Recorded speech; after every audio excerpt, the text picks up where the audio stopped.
பட்டியல் நடத்தணும்னா அவ்வளவு கேவலமா? அமைதியா இருக்கணும் இந்த நேரத்துல.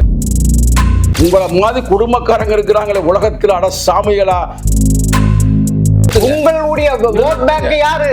தலித்துகள்.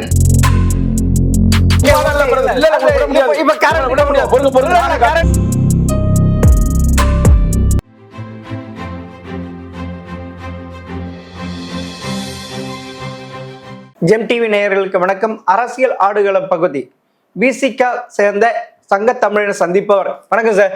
வணக்கம் சார். அண்ணா பல்கலைக்கழக மாணவி பாலியல் குற்ற செயலை எப்படி சார் பாக்குறீங்க? ஆளுநர் ஆர்.என். ரவியை தூக்கி உள்ள போடணும். அப்படிங்களா? என்ன சார் அதுக்கு இதுக்கு என்ன சார் சம்பந்தம்? ஓகே, அண்ணாமலை பல்கலைக்கழகம் என்பது ஒரு அட்டானமஸ் பாடி தெரியுமா? தன்னாட்சி நிறுவனம். ஆமா சார். ஒரு வரலாற்று சிறப்புமிக்க நிறுவனம். அதாவது இந்தியாவிலே முதல் தனியார் பல்கலைக்கழகம். வரலாற்று சிறப்பு அண்ணாமலை. இது அண்ணா பெரிய இதுவே. அதோடைய வேந்தர் யாருன்னு தெரியுமா ஐயாவுக்கு? யாரு இப்போதைக்கு யாரும் இல்ல. வேந்தர் கவர்னர், துணை வேந்தர் ஒண்ணு. நான் கேட்டதுக்கு தான் கேள்வி. வேந்தர் யாரு? கவர்னர். அதுதான் ஆளுநர் ரவி. ஆர்.என். ரவி அவர் போட்டிருக்காரு அங்க ஒரு ஆளை, பதிவாளர். அவருடைய அண்டர் கிரவுண்ட்ல தான் அண்டருடைய சூப்பர்விஷன்லாம் இங்கே நடக்குது. அவர் தான் அங்கே இருக்க செக்யூரிட்டி எல்லாம் இன்னைக்கு தனியார் நிறுவனத்தில் கொடுக்கப்பட்டிருக்கிறது. ஒரு பையன் ரோட்டில் திருடுற பிரியாணி போட்டிருக்கிற ஒரு நாய் உள்ள வருதுன்னா அங்கே இருக்கிற செக்யூரிட்டி என்ன பண்ணியிருக்கிறாங்க? பிடிச்சி தூக்கி உள்ள போடணும்ல, இல்லை போலீஸ் இன்ஃபர்மேஷன் கொடுக்கணும்ல. இது என்ன ஒரு முறை நடந்திருக்குதா? பள்ளிக்கூடத்துக்கு காலேஜுக்கு பிள்ளைகள் இன்னைக்கு தான் படிக்குதுங்க. பொம்பளை பிள்ளைகள்லாம் போய் படித்து முன்னேறி வருகிறார்கள். படிக்க போற பிள்ளைக்கு ஒரு பாதுகாப்பு வழங்க வேண்டாமா? அப்ப யாரு குற்றம்? பதிவாளருடைய குற்றம். பதிவாளர் தான் அங்கே செக்யூரிட்டி அமைப்பை வச்சிருக்கிறாரு. ஏறக்குறைய 60, 70, 80 பேர் அங்கே வேலை பார்த்துக்கிட்டு இருக்காங்க. சொல்றாங்க 100க்கு மேலே ஆள் இருக்கிறாங்க. ஆனால் இன்னைக்கு அன்று மட்டும் வேலையில் இருந்தவிட 60க்கு மேலே செக்யூரிட்டி இருந்துருக்கிறாங்க. அப்போ இந்த பையன் உள்ள வர்றானா அவனை பிடிச்சி அவனை அடிச்சு போலீஸ் ஒப்படைக்கணுமா இல்லையா? அங்கே போய் ஒரு பொம்பளை பிள்ளையை போட்டோ எடுத்து கேமரா எடுத்து நான் போய் மிரட்டுவேனா? செக்யூரிட்டி வேலை என்ன பண்றாங்க? அப்ப ஆர்.என். ரவி தான் இதுக்கு பொறுப்பேற்று பதவி விலக வேண்டும். சார், துணைவேந்தர் யார் சார் தேர்ந்தெடுக்கணும்? துணைவேந்தர் தேர்ந்தெடுத்தது அவர் தான் தேர்ந்தெடுத்து வச்சிருக்கிறாரு. அதுக்கு ஒரு குழு அமைச்சிருக்காங்க. தமிழக அரசு குழு சரியாக அமைக்கலன்ட்டு தானே அவரு அமைச்சிருந்தா அப்படி நடந்திருக்காது. அது அமைக்காதனால இந்த பிரச்சனையே. அப்ப யாருங்க பொறுப்பு? அண்ணாமலை அண்ணா யூனிவர்சிட்டிக்கு, அண்ணா பல்கலைக்கழகத்திற்கு பதிவாளர் தான் இப்ப பொறுப்பு. அந்த பதிவாளரை நியமித்தது யார்? அந்த பல்கலைக்கழகம் யாருடைய கண்ட்ரோல்ல இருக்கு? ஆர்.என். ரவியோட கண்ட்ரோல்ல இருக்கு. தமிழக அரசு கண்ட்ரோல்ல தானே இருக்கு. தமிழக அரசு தான் ஃபுல் கண்ட்ரோல். ஆனா இந்த பல்கலைக்கழகத்திற்கு ரெஸ்பான்சிபிள் ஆர்.என். ரவி. நான் வரேன், உங்க பாயிண்ட்டுக்கு வரேன், பொறுங்க.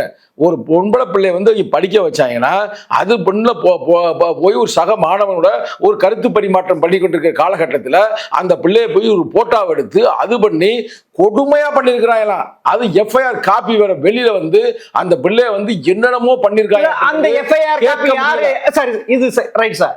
அண்ணா பல்கலைக்கழக நடந்த குற்ற செயலுக்கு ஆர்.என். ரவி கவர்னர்னா அந்த எஃப்ஐஆர் வெளியானதுக்கு யார் காரணம்? அங்க இருக்கின்ற சங்கிகள், அந்த போலீஸ் டிபார்ட்மெண்ட்டுக்குள்ளேயே நான் மேடைக்கு மேடை பேசுறது தானே. ஒவ்வொரு மேடையும் நானும் எங்கள் தலைவர் சொல்லுவோம். அதாவது எங்கெல்லாம் நிறுவனம் இருக்குதோ, எந்த நிறுவனம் அரசாங்க நிறுவனம் இருக்குதோ அந்த நிறுவனத்திற்குள் கடந்த 10 ஆண்டுகளாக இப்ப இல்ல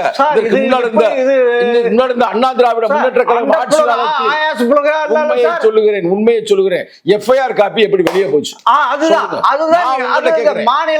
மாநில முதல்வர் அந்த அவர் கீழே தானே இருக்கு, அவருடைய கண்ட்ரோல்ல தான் இருக்கு. அது எப்படி வெளியே வந்து நான் உங்கள்கிட்ட கேக்குறேன். அதுதான் உங்ககிட்ட கேட்டேன். சொல்லுமா, கூட்டணியில இருக்கீங்க, சொல்லுமா, கூட்டணியில இருக்கீங்க, சொல்லுகிறேன், அமைதியாக இருங்கள்.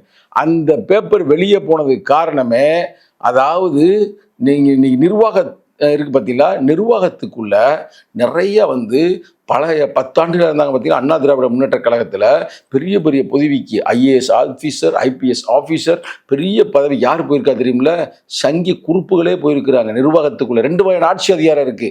ஒன்று அரசியல் அதிகாரம், இன்னொரு நிர்வாக அதிகாரம். உங்களுக்கு தெரியும், நீ வயது முதிர்ந்தவர், இந்த டெக்னிக்கல் பாயிண்ட்ஸ் உங்களுக்கு தெரியும், மக்கள் கூட தெரியாமல் இருக்கலாம். ஒரு ஆட்சி நடக்கிறது என்றால், ஒரு நாடு நடக்கிறது என்றால் 2 வகையான டிபார்ட்மெண்ட் இருக்கு, 3 வகை டிபார்ட்மெண்ட். நீதித்துறை வேற இருக்கு, அது அப்புறம் போவோம். அப்போ ஒரு டிபார்ட்மெண்ட் ஆட்சி அதிகாரம் சம்பந்தப்பட்டவர்கள், இன்னொரு இன்னொன்று வந்து நிர்வாகம் சம்பந்தப்பட்டவர்கள். ஆட்சி அதிகாரம் மாறும். அன்னைக்கு அதிமுக, இன்னைக்கு திமுக, நாளைக்கு விடுதலை சிறுத்தைகள் கூட வரலாம், அதை விடுங்க. ஆனா இந்த பக்கத்தில் இருக்கிற மேட்டர்ல இந்த நிர்வாகத்தில் இருக்கிறாங்க பார்த்தீங்களா, அவர்கள் தொடர்ந்து இருப்பார்கள், இடம் மட்டும் மாறுவார்கள். அவர்கள் புத்தியில ஏறக்குறைய சங்கி புத்தியில் இருக்கிறது. அவர்கள் தான் அந்த பெண்மகளை கொச்சைப்படுத்துவதை போல அதை எடுத்து வெளியில போட்டிருக்கிறாங்க. எவ்வளவு அயோக்கியத்தனம்! போலீஸ் நம்பி நாளைக்கு போக முடியுமா? போலீஸ் வந்து நாளைக்கு புகார் கொடுக்க முடியுமா? சொல்லுங்க. ஒண்ணுமே பண்ண முடியாது. இன்னைக்கு அந்த பொண்ணுடைய மனநிலை யோசித்து பாருங்க. நம்பர் இருக்கு, போன் நம்பர் இருக்கு. ஆமா சார், தைரியமா அவங்க தான் கொடுத்திருக்காங்க சார். பாராட்ட வேண்டிய விஷயம் சார். அது பாராட்ட வெளியில போட்டு விடுவீங்களா? வெளியில போடுவீங்களா? அது யாருடைய தவறு? அதுதான் சங்கியோடைய தவறு, முதல்வருடைய தவறு. முழுக்க முழுக்க திரு ஸ்டாலின் கண்ட்ரோல்ல இருக்கிற உள்துறை அதனுடைய தவறு, காவல்துறை தவறு. அவங்க தானே இதை வெளியிட்டு இருக்காங்க. திசை திருப்பத்திற்கு அந்த குற்றவாளி அது அந்த கட்சியை சேர்ந்தவர் என்று சொல்லப்படுகிறது. அதை திசை திருப்பத்துக்கு இப்படி எடுத்து விட்டுருக்காங்கல்ல. இங்கே பாருங்க, எல்லா கட்சியிலையும் திருட்டு பயில இருப்பாங்க, எல்லா கட்சியும் நல்ல பயில இருப்பாங்க. கரெக்டா? அதுக்காக வந்து திமுகவில் இருக்கிறவன் பூரா இப்படி இருப்பான்னு நம்ம சொல்ல முடியாது. அதுக்காக இப்போ ஒரு பேச்சு நான் கேட்குறேன். நீ தைரியமான ஆளாக இருந்தா நான் கேட்குறதுக்கு சவால் விடணும், உங்க சேனலை கட் பண்ணாம போடணும். தைரியம் இருந்தால் நேரடியாக நான் சொல்றேன். ஜெம் டிவி அவங்க பேரு ஜெம்மா இருந்தா போடணும். ஜெம்மா இருக்கீங்களா? நம்ம உள்துறை அமைச்சர் அமித்ஷா இருக்காரு பாத்தீங்களா, கூட அம்பேத்கர் வந்து கேவலமா பேசினாரு பாத்தீங்களா. அவர் வந்து ஒரு காலத்தில் இளம் பெண்ணை வேவு பார்த்தார் என்ற குற்றச்சாட்டு இருக்கா இல்லையா? பேச மாட்டீங்க. இப்ப நீங்க அமைதி செலுத்துவார். பெங்களூர் வரைக்கும் அவருக்கு உங்களுக்கு தெரியுது. பாராட்டுகிறேன், உங்களை வரவேற்கிறேன், பாராட்டுகிறேன். அப்படிப்பட்ட ஒரு குற்றச்சாட்டு உள்ளவர் தான் அமித்ஷா. அவர் மேல வந்து ஒரு இது என்ன கமிஷனே போட்டாங்க. அந்த கமிஷன் வந்து இதுவரைக்கும் போடப்படல. அதுக்குள்ளே ஆட்சி அதிகாரத்துல இருந்து இன்னைக்கு உள்துறை அமைச்சராக ஆகிவிட்டார். அப்ப அப்படிப்பட்ட ஒரு பொசிஷன்ல வந்து இப்படி உட்கார்ந்து இருந்தாலும் நாங்க அவரை போய் சொல்ல மாட்டோம். அவர் இப்படித்தான் நாங்கள் சொல்ல மாட்டோம், சொல்லலை. ஏன்னா அது எந்த காலகட்டத்தில் எப்படி உருவாச்சு. அதனால எல்லா கட்சிக்குள்ளேயும் எல்லா வகையான திருட்டு பயிலும் இருப்பாங்க, நல்ல பயிலும் இருப்பாங்க. அப்ப அதனால இவன் வந்து உண்மையிலே திமுக காரனாக தான் இருப்பேன்னு வச்சுக்குருவோம். ஏதோ ஒரு பொறுப்புல கூட இருக்கான்ற மாதிரி செய்தி சொல்றாங்க. உண்மைன்னு தெரியல. அதே மாதிரி உதயநிதி ஸ்டாலின் இருந்து பக்கத்துல போட்டோ எடுத்திருக்கிறேன். அதே மாதிரி இன்னொரு அமைச்சர்கிட்ட உட்காந்து போட்டோ எடுத்திருக்கிறேன். அப்ப இந்த குரூப்புக்குள்ள அவன் இருந்திருக்கலாம். கரெக்டா? அப்படி ஒரு திருட்டு பயிலா இருந்தா அவங்க போட்டோ கொடுப்பாங்களா? நம்ம யதார்த்தத்தை பேசுவோம். பிரதர், இவன் ஒரு இப்படி பொம்பளை பொறுக்கியா இருக்கிறேன், பெண்களை வந்து நாசப்படுத்துறேன் அப்படின்னா அவங்க போட்டோ கொடுப்பாங்க. கரெக்டா வாங்க வாங்க வாங்க, அதிமுக விட அதிகமான உறுப்பினர் சேர்க்கணும்ட்டு அப்படி சேர்த்திருக்கலாம். ரைட்டா? ஆனா இப்ப தெரிஞ்ச பிறகு அவனை இப்ப வந்து விட்டாங்களா? எப்ப குற்றம் சுமத்தப்பட்டாரோ வித்தின் 24 hours தூக்கி உள்ள போட்டோமா போடலையா? இன்னமும் கூட இன்னும் நல்லா கேட்டுக்கிறேன், கடுமையான நடவடிக்கை அவன் மேல எடுக்கப்பட்டு பொறுத்து பாருங்க. நீங்களா இப்படி திமுகவுக்கு இப்படி சப்போர்ட் வக்காலத்து வாங்க சப்போர்ட்டா பேசிக்கிறீங்க.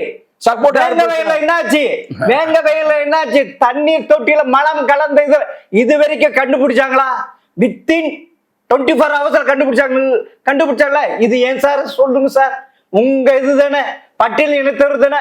அவ்வளவு ஆளுகின்ற அரசுக்கு பட்டியல் இனத்தவர்னா அவ்வளவு கேவலமா கண்டுபிடிக்க முடியாதா? இதுக்கு சொல்லுங்க சார். ஓகே, சொல்லணுமா? இப்ப வந்து நெறியாளர் வந்து ஒரு நேர்மையா ஒரு கேள்வி வைக்கிறார். என்ன கேள்வி வைக்கிறார்னா, 24 hours நீங்க கண்டுபிடிச்சிருக்கிறீங்க, அது உண்மையிலே நீங்க சொன்னதை நான் பாராட்டுகிறேன். அதே நேரத்தில் வேங்கவேல் குற்றவாளியை ஏன் கண்டுபிடிக்கவில்லை என்று அவர் கேள்வி கேட்கிறார். அவர் கேள்வியை நான் வரவேற்கிறேன், நான் ஆமோதிக்கிறேன். ஏன் இதுவரை கண்டுபிடிக்க முடியவில்லை, ஏன் கண்டுபிடிக்கவில்லை? ஒருவேளை ஓட்டுக்காக செய்கிறீர்களா அப்படின்றது அவருடைய குற்றச்சாட்டு. அதே பதில் சொல்லுங்க. யாரை கேட்கிறேன்? திமுகவையே நேரடியாக கேட்கிற சங்கத்தமிழ். அதுல ஒன்றும் பயம் இல்ல. தொடர்ந்து நாங்கள் போராடுகிறோம். நீங்க மட்டும் போராடுறீங்களா? நீங்க மட்டும் இவ்வளவு போராடுறீங்களா? இவ்வளவு பேசுறீங்களா? என்னோட இதுவரைக்கும் இன்று 4-5 இன்று எடுத்துக்கிறீங்க. எல்லா இடத்துலயும் வேங்கவேலை பத்தி கேட்கறீங்களா? எங்க நீங்க கேட்கிற மாதிரி அதிமுக இருந்து ஒரு ஆள் கேட்கிறாங்களா? அதே மாதிரி வந்து அண்ணாமலை இன்னைக்கு வந்து சவுக்கா வச்சு சாட்டையை வச்சு அடிச்சுக்கிறார்களா? அவர் அதுக்கடுத்து வாயை திறந்து பேசினாரா? எந்த கட்சி தலைவரா வாயை திறந்து பேசுறாங்களா? சங்கத்தமிழ மீட்டிங் பேசிக்கிறேன். எங்க தலைவர் இன்னும் குரல் கொடுத்து கொண்டிருக்கிறார். வேங்கவேலில் குற்றவாளிகள் யார், ஏன் கண்டுபிடிக்கப்படவில்லை, கண்டுபிடியுங்கள் அப்ப நான் சொல்லித்தான் இருக்கிறோம். அப்பட அந்த கூட்டணி விட்டு வெளிவந்திருக்கணும். உங்களுடைய ஓட் பேங்க் யாரு? தலித்துக்களான லீடர், ஒரே தலைவர் திருமா, அவரு இன்னும் ஒட்டிட்டு இருக்காரு. எவ்வளவு குடைச்சல் கொடுக்கறாங்க, அவ்வளையும் மீறி அங்க ஒட்டிட்டு இருக்காரு. தன்மானம் மிக்க ஒரு தலைவர் என்று பேர் வாங்கினவர் இன்னைக்கு அந்த தன்மானம் போயிடுச்சுன்றாங்களே. எங்க போய் சொல்றீங்க? அங்க இருந்து வெளியே வேறி. சரி, உங்க கருத்து பிரகாரம் வைப்போம். ஓகே வேணாம் அப்படின்னு சொல்லிட்டு போவோம்னு இல்ல. எங்க போகணும்? இல்ல எங்க போகணும்? எது எந்த கட்சிக்கு போகணும்? அப்படி இப்ப நீங்க உங்களுடைய சமுதாய மக்களை காப்பாற்ற வேண்டும்னா நடவடிக்கை எடுக்க அழுத்தம் கொடுக்கல. அதான தொடர்ந்து அழுத்தம் கொடுத்து கொண்டுதான் இருக்கிறோம். உறுதியாக கண்டுபிடி இந்த காதலை வாங்கி அந்த காதலை முதல்வர் விட்டுறாரு இல்ல. அப்ப ஒண்ணு செய்வோமா, 2026 எங்க தலைவர் முதல்வர் ஆக்கிருங்க. ஆக்கிருங்க. நீங்க மக்கள் ஒரு ஆளு தான் நீங்க. ஆமா சார், ஆக்குங்க. இப்ப தன்மானமிக்க தலைவர்ன்றீங்களா? சொன்னீங்க தன்மானமிக்க தலைவர்ன்றீங்களா? ஆமா சார், அப்படிதான் பேர் வாங்கினாரு. இப்ப அந்த பேர் போச்சுன்றாங்க. அதுதான் தப்பு. இப்ப நீங்க பேசுறது தவறான கருத்துக்களை பதிவு செய்கிறீர்கள். நாங்கள் பாதிக்கப்பட்டவர்கள், நாங்கள் தொடர்ந்து போராடி கொண்டுதான் இருக்கிறோம். போராடாமல் இருந்தால் இப்ப நான் ஓப்பனா கூட்டு தானே இருக்கிறேன். நான் ஓப்பனா பேசினா பேசலையா? இப்ப வாய் அடிச்சு இப்படி உட்கார்ந்தனா இல்ல சார். என்ன கேட்கிறேன், வேங்க வெயில் ஏன் கண்டுபிடிக்கப்படவில்லை? மேல் பாதி கோயில் ஏன் இன்னமும் மூடி கிடக்கிறது? கேட்கிறேன்ல, கேட்கலையா? நானு சேலத்துக்கு பக்கத்துல கரெக்ட் கேட்கிறேன்ல. கள்ளக்குறிச்சியில போய் பார்த்தாரா? கேக்குறேன்ல. கள்ளக்குறிச்சி போராடி யாரு பார்த்தாரு கேக்குறீங்க? இல்ல யார பார்த்தாரு? யாரு பார்த்தாரு? எங்க தலைவர் கடந்து போனவரு. எங்க தலைவர் திரும்ப போனார். ஆனால் முதல்வர் வேங்க வயலுக்கு போனாரா கள்ளக்குறிச்சிக்கு போனாரா சொல்லுங்க, கேளுங்க. கூட்டணியில இருக்கிறீங்கல்ல, இது வேற. அது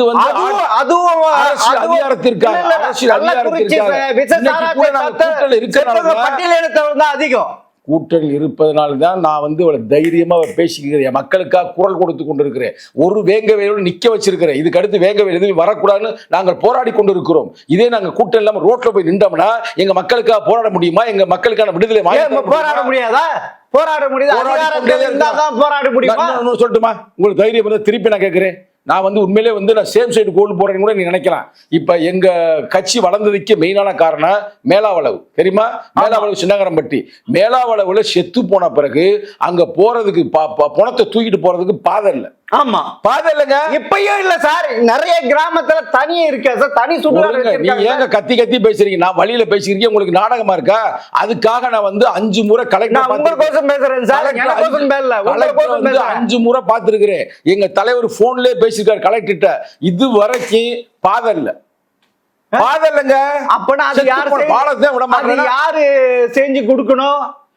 கூட்டணியில இருக்கின்ற ஆளுகின்ற அரசு தானே செஞ்சு கொடுக்கணும். இப்ப இந்த அரசாங்கம் நீங்க எந்த நிலைமையில உங்களை வச்சிட்டு இருக்காங்க? முன்னாடி இருந்த அரசாங்கம், இதுக்கு முன்னாடி இருந்த அரசாங்கம் விட்டுருங்க சார். அவங்க விட்டுருங்க சார். அது இல்ல, அது போனது. இப்ப கரண்ட்டுக்கு வாங்க சார். இப்ப யார் சார் செய்யணும்? நாங்கள் போராடி கொண்டே இருக்கிறோம். அவர்கள் செய்யவில்லை என்ற வருத்தத்தை நான் ஜெம் தொலைக்காட்சியின் மூலமாக ஆணித்தரமாக பதிவு செய்கிறேன். மீண்டும் சொல்லுகிறேன், மேலாவளவு சென்னகரம்பட்டி அங்கு ஏறக்குறைய 1992, 97 2 மரணர். 2 பேரும் முதல்ல அம்மாவாசி வேலு, அதுக்கடுத்து மாவீரன் முருகேசன் தலைமையில் 7 பேரை வெட்டி சாய்த்தார்கள். அந்த ஊரில் அந்த முருகேசன் அந்த சுடுகாட்டு பாதை வேணும்னா கலெக்டரை போய் பார்த்து மனு கொடுத்துட்டு வந்தார். வர்ற வழி தான் வெட்டி வீழ்த்தினார்கள். ஆனால் இது வரைக்கும், இந்த நிமிடம் வரைக்கும் இன்னும் பாதை இல்லை. செத்து போனாங்கன்னா வயலுக்குள்ள தூக்கிட்டு போறாங்க. இதுல ஒரு முக்கியமான செய்தி, கோர்ட்டே ஆர்டர் கொடுத்துருச்சு. கோர்ட்டில் போய் இவங்க கேட்டிருக்காங்க இந்த மக்கள். நான் தான் அதுக்கு வழிகாட்டினேன். கோர்ட்டில் போய் ஆர்டர் நான் காட்டுறேன், காப்பி காட்டுறேங்க. கோர்ட்டு ஆர்டர் என்னமா சொல்லியிருக்கு? இது வெக்கமாக இருக்கிறது. சுதந்திர இந்தியாவில் 75 ஆண்டுகாலம் ஆகிவிட்டது. பொருங்க, தயவு தடுக்காதீங்க. அப்போ இப்படிப்பட்ட இந்த தேசத்தில் ஏன் இன்னும் பாதை என்ன வைக்காம இருக்கிறாங்கன்னு கேட்குறாங்க. ரைட்டா? அந்த வழியோடதே நாங்கள் இந்த கூட்டணி இருக்கிற மானங்கட்ட இந்த அரசியலில் நாங்கள் ஏன் இருக்கிறோம் என்றால், அட்லீஸ்ட் எங்க மக்களுக்கு ஒரு சின்ன அடிப்படை தேவையாவது கிடைக்கும் என்பது. அரசியலே சொல்றேங்க. அரசியலே இருக்கிறீங்க. அரசியலே அப்படித்தானே இருக்குது. அரசியலா அரசியல் நான் சொல்லுகிறேன். அரசியல், இந்த அரசியலே, இந்த அரசாங்கமே எங்கள் மக்களுக்கு பாதுகாப்பா தானே இல்ல. நான் மறைச்சா பேசுறேன், ஓப்பனா தானே சொல்றேன். ஓப்பன் டிக்ளரேஷன் தானே பண்றேன். யாராவது தைரியம் பேசுவாங்களா? கூட்டணியில் இருந்தாலும் நாங்க பேசுறோம்னா எங்கள் மக்கள் விடுதலைக்காகத்தான் நாங்கள் கூட்டணியில் இருக்கிறோம். தொடர்ந்து பேசுவோம், தொடர்ந்து வலியுறுத்துவோம். அதே நேரத்தில் நல்லா கேட்டுக்கிறீங்க, ஆளுநர் RN ரவி அவர்களும் இதற்கு பொறுப்பேற்று பதவி விலக வேண்டும். அப்படா முதல்வர் அவருடைய கண்ட்ரோல்ல தான் முதல்வர் சொல்றத கேளுங்க பிரதர். முதல்வர் நாங்க கூட்டல்ல இருக்கிறோம். நாங்க தோழமை சூட்டலாக அவரை சந்தித்து நாங்கள் இதை கருத்து கேட்போம், பேசுவோம். எங்க வேங்கவேலி பிரச்சனை முடிங்க, எங்களுடைய மேலாவளவு சின்னகரம்பட்டி பிரச்சனை முடிங்க. இந்த குழந்தையுடைய இந்த FIR காப்பியில வெளியில போயிருக்கு, அதெல்லாம் யாரு பொறுப்பு அப்படின்னு நடவடிக்கை எடுங்க அப்படின்னு சொல்லுவோம். ஏன்னா தளபதி ஸ்டாலினை பத்தி எங்களுக்கு தெரியும். அவர் சமூக நீதியில தெளிவாக இருக்கிறார், மக்கள் விடுதலைக்காக தெளிவாக இருக்கிறார். ஒருவேளை அவர் கட்சியில் இருக்கிற சில பேரு உங்களை சில எவ்வளவு பொறுப்பாளர்கள் கீழ்த்தரமா நடத்துறாங்க. எங்களால நல்லா நடத்துறாங்க. இல்ல, எங்க மக்களை இல்ல, நல்லா பொன்முடி என்ன, நேரு என்ன, கண்ணப்பன் என்ன, தயாநிதி மாறன் எவ்வளவு கீழ்த்தரமா நடத்துறாங்க. மனசுக்குள்ள எவ்வளவு நடத்திருந்தா இவங்க பேசின எல்லாருமே அடுத்தபடியாக மன்னிப்பு கேட்டு இருக்கிறார்கள். ஏனென்றால் அவர்கள் மனதுக்குள் திட்டமிட்டு கொள்கை ரீதியாக அவர்கள் பிரகடனப்படுத்தவில்லை. ஆனால் சங்கிகளுடைய கொள்கையே என்ன, கோட்பாடே என்ன, வேறுபாடு, உயர்ந்தவன் தாழ்ந்தவன், பிறப்பில் தீர்மானிக்கப்படுகிறது என்று சொல்கிறார்கள். ஆனால் இவர்கள் அவருடைய திராவிட கட்சியின் மூலமாகவோ இல்ல பெரியாருடைய மூலமாகவோ இல்ல அறிஞர் அண்ணா மூலமாகவோ சாதியை தூக்குப்பிடித்து அவர்களுடைய கொள்கை இல்லை, கோட்பாடு இல்லை. ஆனால் நடைமுறையில் நீங்கள் சொல்வதை போல் சிலர் அமைச்சர்கள் செயல்பட்டு கொண்டிருக்கிறார்கள். அவர்களுக்கும் கடுமையான கண்டனத்தை ஜெம் தொலைக்காட்சியின் மூலமாக சங்கத்தமிழன் பதிவு செய்ய விரும்புகிறேன். சார், அவங்க கொடுக்கிற ஒரு 2 எம்எல்ஏ 2 எம்பி அதுக்கோசமா நீங்க ஓட்டிட்டு இருப்பீங்க. ஒரு தன்மானம் வேணும்ல, பொறுத்திருந்து பாருங்கள். தன்மானத்துக்கு எங்களுக்கு வகுப்படுக்காதீங்க, எங்களுக்கு வகுப்படுக்காதீங்க தன்மானத்தை பற்றி. புரட்சியாளர் அம்பேத்கருடைய பேரன்கள் நாங்க தன்மானத்திற்காகத்தான் மினிஸ்டர் பதவியை தூக்கி எறிஞ்சார் புரட்சி அம்பேத்கர். தெரியுமா தெரியாதா? புரட்சியாளர் அம்பேத்கர் தூக்கி எறிந்த தெரியுமா? சங்கிகள்னால. அப்போது பிரதமராக இருந்தது யாரால? அப்போது பிரதமர் யார்? நேரு. காங்கிரஸ்னால தானே அவர் இது பண்ணாரு. அதே அம்பேத்கர். இதுவும் தெரியாத அம்பேத்கர் பேரன் சொல்றீங்களே, வெக்கமா இல்ல? உங்களுக்கு அறிவே இல்லைன்னு சொல்லலாம். எப்படின்னு கேட்டுக்கிறீங்க?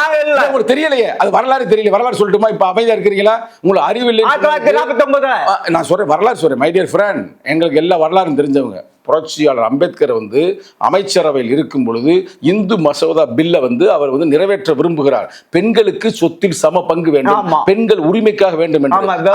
அமைதியார்கள் இந்த நேரத்தில் நீங்க என்னை கேட்ட கேள்விக்கு நான் பதில் சொல்லி அந்த காலகட்டத்தில் புரட்சி அம்பேத்கருடைய அந்த கருத்தை ஏற்றுக்கொள்வதற்கு நேரு கூட தயாராக இருந்தார். ஆனால் RSS கும்பல் என்ன 100 இடத்துல கண்டன ஆர்ப்பாட்டம் நடத்தி இருக்கிறார். RSS என்னைக்குமே அவங்க டவுசரை மாட்டிக்கிட்டு கம்ப சுத்தி ரோட்ல போவாங்க வருவாங்களே தவிர என்னைக்குமே சுதந்திர இந்தியாவில் கண்டன ஆர்ப்பாட்டம் செய்ததில்லை.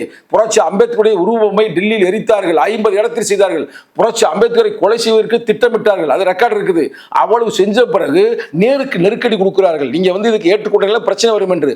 அந்த நேரத்தில் நேரு செய்ய முடியாத ஒரு சூழ்நிலைக்கு வரும்பொழுதுதான் எங்கள் தலைவர் வெளியேறுகிறார். அப்ப இதற்கு காரணம் யார்? நேரு அல்ல. அந்த காலகட்டத்தில் பிஜேபி இல்லை, அந்த காலத்தில் சனசங்கம் இல்லை. 1980க்கு பிறகுதான் வருது. அந்த காலத்தில் காங்கிரசுக்குள்ளேயே ஸ்லிப்பர் செல்லாக இந்த RSS கும்பல் இருந்தார்கள். பேர் சொல்லட்டுமா? வரிசையா பேர் சொல்லட்டுமா? யாராருன்னு பேர் எனக்கு தெரியும். அவங்க தான் நெருக்கடியை கொடுத்து அவங்க சனாதன புத்தியோடு எங்கள் புரட்சி அம்பேத்கர் நெருக்கடி கொடுக்கும் போதுதான் தூக்கி அப்படி முகத்தில் எரிஞ்சிட்டு வெளியில வந்தாரு. அந்த பரம்பரையில் வந்தவர் தான் எழுச்சி தமிழர். எழுச்சி தமிழருக்கும் 2001 சட்டமன்றத்தில் நேரு. அதே நேரு தானே, காங்கிரஸ் தானே அம்பேத்கரை 2 வாட்டி தோக்கடிச்சாங்க. 1951 இடைத்தேர்தல். அது அந்த வரலாறு விளக்கம் சொல்லுகிறேன். நேருக்கு இவ்வளவு வக்காலத்து வாங்குறாரு. இதே உங்க புரட்சி தமிழர் காங்கிரஸுக்கு இவ்வளவு வக்காலத்து வாங்குற அம்பேத்கர் இவ்வளவு சிறுமைப்படுத்துற, அதுக்கு இன்னும் ஓடுதா உங்களுக்கு? நீங்க கொஞ்சம் மைண்ட்ல குழப்பத்தோடயே பேசி கொண்டிருக்கிறீர்கள். இப்ப அதுக்கு விளக்கம் கொடுத்து முடிச்சல, இதுக்கு விளக்கம் கொடுக்கட்டுமா? புரட்சியாளர் அம்பேத்கரை தோற்கடிப்பதற்கான வேலைகளை செய்தது அந்த காலகட்டத்தில் RSS. அதுக்கு புரட்சியாளர் அம்பேத்கரை பதிவு செய்திருக்கிறார். அண்ணன் ரவிக்குமார் எங்களுடைய கட்சியோட பொதுச்செயலாளருடைய பதிவை எடுத்து நான் படிச்சு காட்டுறேன். இப்ப அந்த காலகட்டத்தில் அவர் நிற்கும் பொழுது அவரை தோற்கடிக்க வேண்டும் என்பதற்காகவே காங்கிரசுக்குள்ள இருந்த அதுதான் உங்களுக்கு விளக்கம் கொடுத்தேன். அந்த காலத்தில் பிஜேபி இல்ல, சனசங்கம் இல்ல, ஆனால் காங்கிரஸ்குள்ளேயே கொஞ்ச நாளைக்கு இறந்து போயிட்டார். பேரு சொல்ல விரும்பவில்லை. யாரு?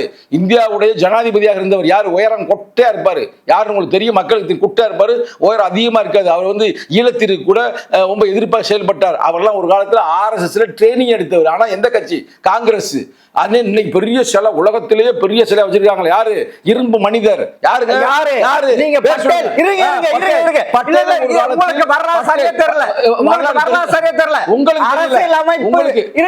அரசியல் அமைப்பு நிறுவனக்கு குழு தலைவராக கொண்டு வந்தது யாரு? இதே காந்தி பட்டேல் தான். நேரு இல்ல. நேரு வந்து பிரிட்டிஷ்காரன் தான் எழுதணும் அரசியல் அமைப்பு சொன்னவர். இது தெரியுமா உங்களுக்கு? இது உங்களுக்கு தெரியாத சொல்லக்கூடாது. நான் சொல்றேன், தெரியாத சொல்லக்கூடாது. வரலாறு சொல்லட்டுமா? இந்த வரலாறு தெரிவிக்க, இதுதான் உண்மையான வரலாறு. தப்பான காந்தியும் பட்டேலும் தான் அம்பேத்கர் அரசியல் அமைப்பு நிர்ணயிக்குழு தலைவராக்கினாரு. அரசியல் அமைப்பை எழுத அவருக்கு அனைத்து தகுதிகள் இருக்குன்னு சொன்னாங்க. பொறுங்க, இப்ப நான் சொல்றேன் பொறுங்க. மை டியர் ஃப்ரெண்ட், நீங்க கத்தி பேசுறதுனால நீங்க பேசுறது சரியாகிறாது. புரட்சியாளர் அம்பேத்கர் அவர்கள் 1927 யாரு மகாத்மா காந்தியை வந்து தூக்கி சிறைச்சாலையில் போடுவதற்காக திட்டம் தீட்டினார்கள். யார? மகாத்மா காந்தியை. அப்ப அந்த மகாத்மா காந்தியை சிறைச்சாலையில் போடக்கூடாது என்பதற்காக 45 நிமிஷம் யார் பேசியிருக்கிறார்? புரட்சி அம்பேத்கர் வெள்ளைக்காரன் பேசி, நீங்க சவார்கரை போல இவர் சிறைச்சாலை போடுவதற்கான முயற்சியில் நீங்கள் இருக்க வேண்டாம், இவர் வந்து ஜனநாயக ரீதியாக போராடி கொண்டிருக்கிறார், அவரை நீங்கள் காப்பாற்ற வேண்டும் என்று மகாத்மா காந்தியை காப்பாற்றியவரே புரட்சி அம்பேத்கர். அந்த நன்றி கடனுக்காக புரட்சியாளர் அம்பேத்கருக்கு சப்போர்ட்டாக இருந்தது உண்மைதான். ஆனால் இவரை போட வேண்டும் என்று சொன்னது வெள்ளைக்காரங்க. அங்க ஒரு வெள்ளைக்காரங்க போறாங்க, எங்களுக்கு எல்லாம் அரசியல் சட்டம் எழுதுங்க. அப்ப சொல்றாங்க, ஏங்க எங்களை தேடி வர்றீங்க, ஏங்க எங்களை தேடி வர்றீங்க,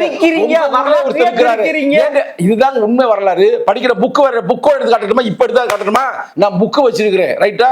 புக்கில் இருக்கிற வரலாற்றை நான் அப்படியே சொல்ல முடியும். இதுதான் உண்மை. புரட்சி அம்பேத்கர் யாரு வந்து பிச்சை போடல, நீங்க போய் சட்டம் எழுதுங்க, அப்படி கிடையாது. தகுதி, அனைத்து தகுதிகள் இருக்கிறது காந்தியும் நேரு சொன்னாரு. நேரு ஏத்துக்கல, அவர் வெள்ளைக்காரர்கள் எழுதணும்னு சொன்னாரு. பிரதர், நீங்க என்ன சொல்றது? உங்களை விட எங்களுக்கு வரலாறு தெரியும். நீ கத்தி பேசுற வரலாறு, நேருவோட இன்னொரு உண்மையான வரலாறு உங்களுக்கு தெரியாம நீங்க பேசிக்கிறீங்க. நேரு வந்து நான் சொல்ற ரெக்கார்டு, அம்பேத்கர் எழுதின லெட்டர் நான் எடுத்து காட்டுறேன் உங்களுக்கு, எடுத்து போய் காட்டுறேன். என்னன்னு கேட்டுங்க, அந்த காலகட்டத்தில் அவர் கடைசி எழுதின புத்தகம் புத்தா அண்ட் இஸ் தம்மா, புத்தரும் அவர் தம்மமும். இந்த புத்தகத்தை வெளியிடுறதுக்கு என்ற பணம் இல்லை. ஜவஹர்லால் நேரு அவர்களே ஒரு 25,000 ரூபாய் அரசாங்கத்தின் மூலம் அந்த காலகட்டத்தில் புத்தருடைய விழா எடுக்கிறாங்க. அதற்கான பணத்திலிருந்து எங்களுக்கு வந்து 25,000 ரூபாய் கடனை கொடுங்க, நான் இந்த புத்தகத்தை விற்று உங்களுக்கு நான் திருப்பி கட்டி விடுகிறேன், இந்த கருத்தை மக்கள்கிட்ட கொண்டு போகும் சொல்லும்போது நேரு வந்து கொடுப்பதற்கு தயாராக இருந்தார். ஆனால் அந்த காங்கிரஸுக்குள்ள இருந்த சங்கி குரூப்புகள் அவருக்கு கொடுக்க அனுமதி வழங்கவில்லை. ரெக்கார்டு எடுத்து காட்டுறா, இப்ப காட்டுற கம்முன்னு அமைதியா இருப்பீங்களா? அப்ப நேரு வந்து ஜனநாயக ரீதியாக புரட்சி அம்பேத்கருக்கு சப்போர்ட் பண்ணியிருந்தாலும் காங்கிரசுக்கு உள்ளே இருந்த உங்களை போன்ற சங்கி குரூப்புகள் நேரடியான நெருக்கடிகளை கொடுக்காமல் மறைமுகமாக நேருக்கு பின்னால் இருந்து இயக்கினார்கள். அந்த லெட்டர் இப்ப காட்டுறேன் 2 நிமிஷம். அந்த புக்கை மட்டும் எடுங்க தம்பி, பாருங்க மக்களே, பாருங்க இந்த புக்கை நான் அவர்கிட்ட காட்டுறேன். அப்ப அவர் கொடுக்க எழுதியிருக்கிறாரு, ஆனா அவங்க கொடுக்க முடியாது அப்படின்னு சொல்லி திருப்பி ரிட்டர்ன் போடுறது யார் தெரியுமா? லெட்டர் எழுதியிருக்காரு அவருக்கு ஜவஹர்லால் நேரு எழுதியிருக்கிறாரு. இந்த லெட்டர் யாருக்கு அனுப்பணும் எழுதுறாரு? டாக்டர் ராதாகிருஷ்ணன். டாக்டர் ராதாகிருஷ்ணன் யாரும் தெரியுதா? சுதந்திர இந்தியாவின் முதல் ஜனாதிபதி. அவர் கொடுத்திருக்கிறார், அவர் கொடுக்கல. இந்த நான் ஒப்படைக்கிறேன், இந்த லெட்டரை ஒப்படைக்கிறேன். சும்மா தெரியாத ஆள்கிட்ட வந்து யார்கிட்டயாவது கருத்துல பேசுங்க. இது நான் எழுதின புத்தகத்திலேயே இப்பெல்லாம் கேட்பேன் பதிவு செய்திருக்கேன். நீங்க இந்த புத்தகம் நிறைய பேர் இருக்காங்கல்ல, அவருடைய கடிதம் பாருங்க. இது புக்கு என்னுடைய புத்தகமா இருந்தாலும் அவருடைய கடிதத்தை நேர போட்டிருக்கிறேன். இது தப்புன்னா என் மேல வழக்கு தொடரலாம். இது நேரடியாக புரட்சி அம்பேத்கருடைய தொகுப்பு நம்பர்ல இருந்து எடுத்து இங்க போட்டு பாருங்க. பிரதர் முதல்ல வாங்கி பாருங்க, பார்த்துட்டு தப்பா ரைட்டான்னு சொல்லுங்க. Okay sir. அப்படி சொல்லக்கூடாது, அப்படி தப்பா நம்ம எழுதுவோம். அப்படி கிடையாது, வரலாறு அப்படிதான் இருக்கு. நமக்குள்ள சண்டை வேணாம். நேரடியாக சொன்னாங்க, ஜனநாயகத்தை விரும்புகிறவர்கள் பேசுவதில் கூட ஒரு ஜனநாயகம் வேண்டும். உங்கள்கிட்ட என்ன சொல்றேன்னா, ஆரம்பத்திலிருந்து எங்களை வந்து ஒடுக்கி எங்க மக்களை ஒரு சேரியை வச்சு கேவலப்படுத்துறது யாருன்னா சனாதனந்தன், வேற யாரும் இல்லை. ஆனால் இவங்க செய்கிற நீ சொல்கிறீங்க, அது திராவிட கழகம் திராவிட முன்னேற்ற கழகத்தில் செய்கிறாங்க அப்படின்னு நீ சொல்கிறீங்க. அப்படி சொன்னாலும் கூட அவங்க கொள்கை ரீதியாக செய்யலை, நடைமுறையில் அங்கொன்று இங்கொன்றுமா இருக்கிறது. நம்ம அதையும் ஒழிக்கணும், இதையும் ஒழிக்கணும். அதான் நம்மளுடைய யுத்த களம். அதுக்கு நீ எங்களுக்கு வந்து ஹெல்ப் பண்ணுங்க, சப்போர்ட் பண்ணுங்க, எங்களை கொச்சப்படுத்தாதீங்க. நாங்கள் ஏற்கனவே துயரத்தில் இருக்கிறோம், துன்பத்தில் இருக்கிறோம். நீங்கள் போய் ஒரு நாள் சேரியிலேருந்து வாழ்ந்து பார்க்க முடியும் உங்களால்? இன்னைக்கு வந்து நான் பிறக்கல சேரியில், நான் பிறந்தே சிட்டியில் தான். ஆனால் இன்னைக்கு வந்து எனக்கு துபாயில் கூட சொந்த வீடு இருக்குது, அது வேறு பிரச்சனை. நம்ம இன்னைக்கு சேரிக்கு போகிறோம், சேரியில் அவங்களுக்கு வந்து எந்த பாதுகாப்பும் இல்லை. அந்த வாழத்தையும் வழி இல்லைன்னா செத்து பிறகு அவன் போய் புதைக்கிறது கூட இடம் இல்லை, தண்ணி இல்லை, எதுவுமே இல்லை. ஒரு சுகாதாரம் இல்லாத ஒரு நாடாக இருக்குது. அது தமிழ்நாட்டில் மட்டும் இருந்தால் நீங்கள் சொல்கிற மாதிரி நம்ம திமுக கூட எதிர்த்து பேசலாம், அதிமுக எதிர்த்து பேசலாம். இந்தியா பூரா இதே நிலைமை தான். எங்கே போய் பாருங்கள், எந்த உத்தரப்பிரதேச போயிருக்கேன், நான் போயிருக்கிறேன், பீகார் நான் போயிருக்கிறேன், குஜராத் போயிருக்கிறேன். உலகம் பூரா, அந்த இந்திய உலகத்தில் பூரா அப்படி இருக்குது. இதை மாற்றி அமைக்க வேண்டாமா? நமக்கு மட்டும் நல்ல தண்ணி கிடைக்குது, நல்ல சாப்பாடு கிடைக்குது, நல்ல ட்ரெஸ்ஸு கிடைக்குது. ஆனால் அவங்களுக்கு தண்ணியிலே ஒருத்தி மலத்தை கலக்கிறானா, அதை கண்டுபிடிக்காமல் இருக்குன்னா அப்போ நாடு எந்த நோக்கி போகுது? அது தமிழ்நாடு. தமிழ்நாடு சொல்லுங்க. என்ன எப்படி இருக்குன்னா, நீங்க திமுகவை கார்னர் பண்றதுக்காகவே எங்களுடைய வாழ்க்கையை வந்து நீங்க கொச்சைப்படுத்துறீங்க. நேரடியான குற்றம் சுமத்துறேன். தண்ணியை குடிச்சது நாங்க, எங்களுக்கு வலி இருக்குது, நாங்க போராடிக்கிட்டு இருக்கிறோம். ஆனா நீங்க என்ன சொல்றீங்கன்னா, திமுகவுடைய இருக்கிறீங்க, திமுக இருக்கிறீங்க கேட்கறீங்களா? நாங்க இப்ப வெளியில வந்துட்டோம்னா எங்க தண்ணி குடிச்சல எங்க பிரச்சனை தீந்துருமா, அந்த வலி தீந்துருமா, அன்னை உடம்பு கூட அவங்களுக்கு சரியாயிரலாம். ஆனா அந்த என்ன மனசுக்குள்ள வருமா வராம இருக்குமா? வரும்ல, அந்த துயரம் துன்பம் வரும்ல. தீர்வு என்னன்னா, நம்ம வந்து நல்ல கருத்துக்களை மக்கள்கிட்ட பரப்பணும். சரி சரி, நீங்க திமுக இருக்கிறீங்க, திமுக பேசி தொலைறீங்க. திமுக எங்களுக்கு ஒரு பிரச்சனை இல்லைங்க. எங்களுக்கு திமுக வந்து நீங்க நினைச்சிருக்க மேல பெரிய நாங்க திமுக நம்பிதான் இங்க ஒன்றும் கட்சி ஆரம்பிக்கல. ரைட்டா, மக்கள் விடுதலைக்காக கட்சி ஆரம்பிச்சோம். நீங்க வந்து பார்த்தசாரதி கோயிலுக்கு போயிருக்கீங்களா? போயிருக்கீங்களா? வெளியில வந்து ஒரு கல்வெட்டு இருக்கு, நீங்க பாத்திருக்கீங்களா? அந்த கல்வெட்டுல என்ன எழுதியிருப்பாரு? சுவாமி வேணாந்தர் ஒரு கருத்து எழுதியிருப்பாரு. அதெல்லாம் படிச்சு மக்களுக்கு சொல்லுங்க. என்ன சொல்லியிருப்பாருன்னா, நான் சிக்காகோவிலிருந்து இந்த கடிதத்தை எழுதுகிறேன். கோபால் என்கின்ற ஒரு அந்த அந்த சென்னையை சார்ந்தவர் என்ன சொல்லியிருக்காரு? நான் உங்களை பாராட்டுறேன், நீங்க வந்து இந்த ஒடுக்கப்பட்ட மக்களுக்கு அவர் எழுதுறதுங்க, அங்க போய் அந்த மக்களுக்காக நீங்க வந்து நல்வழிப்படுத்திருக்காக நீங்க போராடி கொண்டிருக்கிறீர்கள். இதுதான் உலகத்திலேயே பெரிய போராட்டம், இதை யாருமே செய்ய மாட்டாங்க. சுவாமி வேணாந்தர் கல்வெட்டு பார்த்தசாரதி வந்து ஒரு பார்ப்பன கொள்கை கோட்பாடு உள்ள ஒரு கோயிலா இருந்தாலும் வெளியில என்ன சொல்றாங்க அந்த கருத்து, அந்த அங்க வச்சது என்ன கருத்து சொல்றாங்கன்னா, ஒடுக்கப்பட்ட மக்களுக்கு நீ போராடு. இதுதான் அங்க இருக்கிற முக்கியமான கருத்து. இதைதான் சுவாமி வேணாந்தர் சொன்னாரு, வள்ளலாறு சொன்னாரு. அதைத்தான் விடுதலை சிறுத்தைகள் போராடி கொண்டிருக்குது. எதுக்கு எடுத்தாலும் திமுக திமுக போய் கேளுங்க. விசிக துணை பொதுச் செயலாளர் வன்னியரசு 25 தொகுதிகள் கேட்டிருக்காரு, கொடுத்துருவாங்களா? கொடுப்பாங்க, பொறுத்திருந்து பாருங்கள்.